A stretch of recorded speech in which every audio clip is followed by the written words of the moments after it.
안녕하세요, 노아입니다. 오늘은 브레인스토밍 초간단 노하우에 대해서 알아보도록 하겠습니다. 자, 여러분, 브레인스토밍이란 뭘까요? 쉽게 말해서 토픽에 대해서 아이디어를 빠르게 생각을 해보는 겁니다. 이게 왜 필요할까요? 토플에서 요구하기 때문이죠. 토플에서 요구하는 이 문제들 왜 출제될까요? 여러분들은 가끔 가다가 이런 어떤 특정 주제에 대해서 길게 지속 시간 동안 말을 해야 되거나 써야 될 경우들이 간혹씩 있단 말이죠. 특히 인터뷰 같은 때 아주 중요하죠. 그렇기 때문에 이런 능력도 배양을 하셔야 여러분들이 기르셔야 도움이 되겠죠. 그래서 나오는 거다라고 생각을 해주시고요. 그러면은 이 아이디어를 빠르게 생각을 해내야 될까요? 느리게 생각을 해내야 될까요? 빠르게 생각을 해야 되겠죠. 잘 생각을 해야 될까요? 못해야 될까요? 당연히 잘해야 되겠죠. 그러면은 빠르게 잘하는 게 핵심인데 어떻게 하면 빠르게 잘할 수 있을까? 이걸 가지고 지금부터 우리가 같이 보자는 겁니다. 그리고 여러분들이 이 영상이 끝났을 때쯤에는 이게 여러분들한테 너무나 쉬워져 있을 거예요. 아시겠죠? 자, 그래서 지금부터 한번 같이 보도록 하겠습니다. 자, 우선 제일 첫 번째로 말씀을 드리고 싶은 건 바로 빅 데이터를 좀 쌓으셔라. 이걸 말씀을 드리고 싶습니다. 뭐라고요? 빅데이터. 오케이? 이게 요즘에 이제 약간 핫한 키워드죠. 근데 이제 이걸 왜 말씀드리냐? 빅데이터란 뭐죠? 축적된 지식입니다. 그죠? 축적된 데이터죠. 잘 들으세요, 여러분. 매번 새로운 토픽을 볼 때마다 새로운 아이디어로 들이받으시면 힘들어집니다, 이게. 아시겠죠? 여러분, 예를 들어 볼게요. 인류의 문명은 어떻게 발전했죠? 기존에 있었던 거에서 쌓아 올린 거죠. 아이폰 15 어떻게 나왔어요? 아이폰 15 이전에는 14가 있었겠고 14 이전에는 13이 있었겠죠. 13이 없었으면 14도 못 나왔고 14가 없었으면 15도 못 나왔어요. 쌓아 올려야 됩니다. 아시겠죠? 답변의 풀을 하나를 만드셔야 돼요.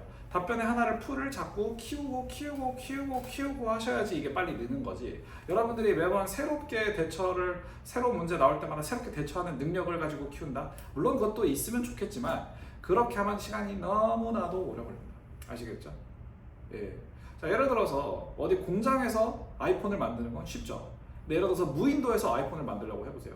쉬워요?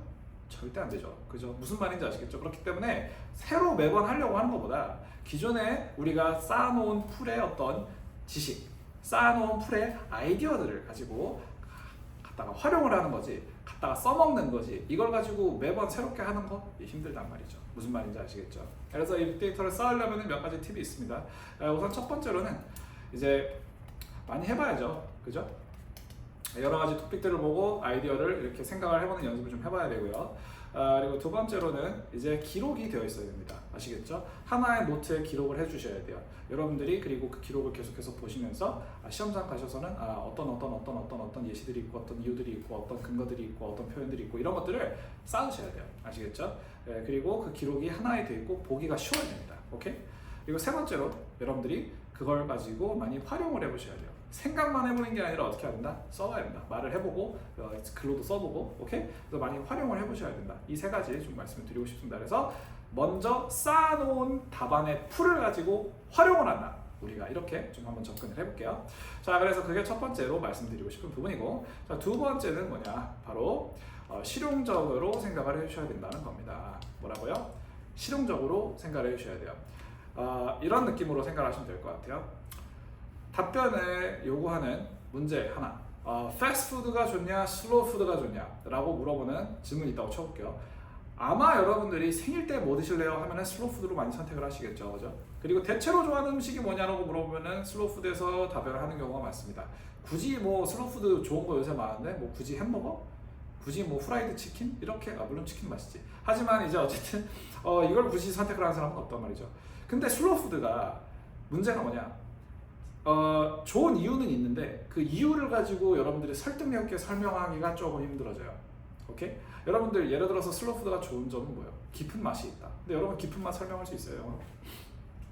힘들겠죠. 그러니까 이 깊은 맛도 설명하기 힘들고 이 가격을 정당화하기도 힘들고 뭐 예를 들어서 가격이 정당할 수 있지. 그 셰프의 노하우와 뭐 재료가 여기저기 살 건너 물 건너 왔다, 뭐 새우는 독도, 뭐 푸아그라는 프랑스, 뭐 이런 식으로 어디에서 왔다 하면은 그렇게 설명을 할 수 있지. 근데 그 영어로 하실 수 있냐고. 그게 쉽지가 않다니까요. 그렇기 때문에 이 설명을 하기 어려운 슬로우푸드를 설명을 하는 것보다 이 설명이 쉬운 패스트푸드로 가는 게 여러분들 훨씬 더 좋고 편하다는 거예요. 여러분 실용적이라는 게 뭐예요? 써먹을 수 있어야 되잖아, 그죠? 그래서 써먹을 수 있어야 되고 효율적이어야 되고 효과적이어야 되잖아요, 그죠? 그러려면은 이제 여러분들이 이렇게 주관적인 영역보다 객관적인 영역, 좀 더 실용적인 영역으로 가는 게 더 좋다라고 말씀을 드리는 겁니다.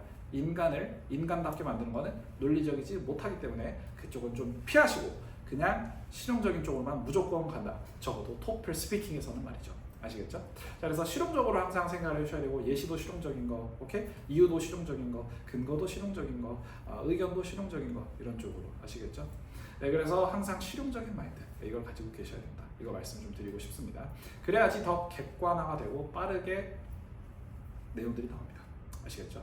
여러분들이 영어를 정 잘하신다 하면은 이러실 필요 없어요. 그냥 말로 그냥 끝내버리시면 됩니다. 근데 대체로 그게 안 되니까 이렇게 말씀을 드리는 거고요. 실용적으로 생각을 하시면 객관적으로 여러분들이 수치화하거나 비교할 수 있는 것들이 많이 나오기 때문에 이 실용적으로 우리가 생각을 해보자는 겁니다. 아시겠죠? 자, 세 번째로 말씀을 드리고 싶은 건 설득력을 좀 갖추셔야 된다는 겁니다. 그러니까 쉽게 말해서 그냥 인과관계만 설명하는 거가 끝나면 그 다음에 이걸 가지고 납득을 시켜야 되거든요. 그래야지 높은 점수가 나올 거 아닙니까? 납득을 시켜야 임팩트를 줄 수 있고, 그죠? 그래야지 점수가 나올 수 있고, 그리고 여러분들 학교도 가는 거고 맞잖아요. 근데 이제 그 설득력이라는 걸 갖추려면 이 설득력의 이제 원천이 뭔가 어디서 오는가 설득력이라는 게 여러 가지 생각해 볼 필요가 있죠. 옛날에 제가 이런 걸 본 적이 있습니다. 스티브 잡스의 아이폰 프레젠테이션에 대해서 본 적이 있어요. 스티브 잡스 분이 나오셔서 멋있게 나오십니다. 멋있게 나오셔서 오늘 우리는 세 가지 혁신적인 제품을 소개를 할 겁니다. 첫 번째, 새로운 아이팟. 두 번째, 새로운 핸드폰. 세 번째, 인터넷 장치.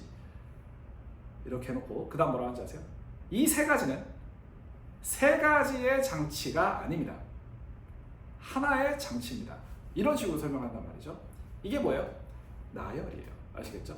그래서 이 설득력을 갖추려면 제일 첫 번째로 쓰실 수 있는 방법 중 가장 쉬운 것 중 하나가 바로 나열입니다. 아시겠죠?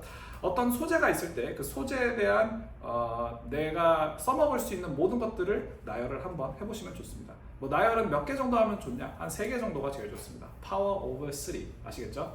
그래서 나열 한번 이렇게 좀 해보시는 게 좋을 것 같아요. 그래서 이제 스티브 잡스 분도 이렇게 나와서 이렇게 세 가지를 딱 주면서 임팩트로 꽂아버리잖아요. 그죠? 네, 그렇기 때문에 나열, 우선 나열을 하는 연습을 좀 먼저 해보자. 근데 나열이 만약에 여러분들이 뭘 나열할지 모르겠으면 간단하게 말씀드릴게요. 소예시를 들면 좀 쉽다. 소예시는 뭐냐? Small examples라고 생각을 해주시면 돼요. 예를 들어서 스포츠라고 하면 스포츠가 어떤 게 있을까요? Basketball, baseball, 뭐 soccer, volleyball 이런 것들이 있을 수 있겠고, 뭐 예를 들어서 어디 뭐 travel to different countries라고 했으면 그 different countries를 가지고 얘기를 하면 되겠죠. 뭐 Greece, France, Italy 이런 식으로 얘기를 할 수도 있겠고요, 그죠?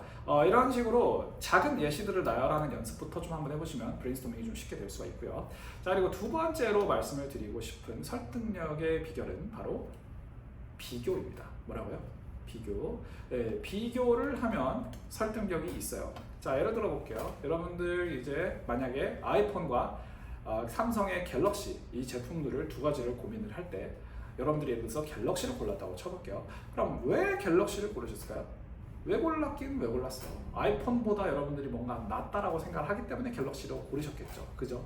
예를 들어서 아이폰을 골랐어요. 그러면 왜 아이폰을 골랐을까? 뭔가 갤럭시보다 낫기 때문에 이걸 고르신 거겠죠. 무슨 말인지 아시겠죠? 네, 그렇기 때문에 여러분들이 이 비교를 통해서 모든 결정을 하게 되고 결정을 어느 쪽으로 만들게 하는 유도하는 힘이 바로 설득력이잖아요. 그렇기 때문에 비교랑 설득력은 항상 같이 존재한다라고 생각을 하시면 될 것 같습니다. 그래서 이 비교를 하면 또 자연스럽게 설득력이 생긴다는 거예요. 오케이?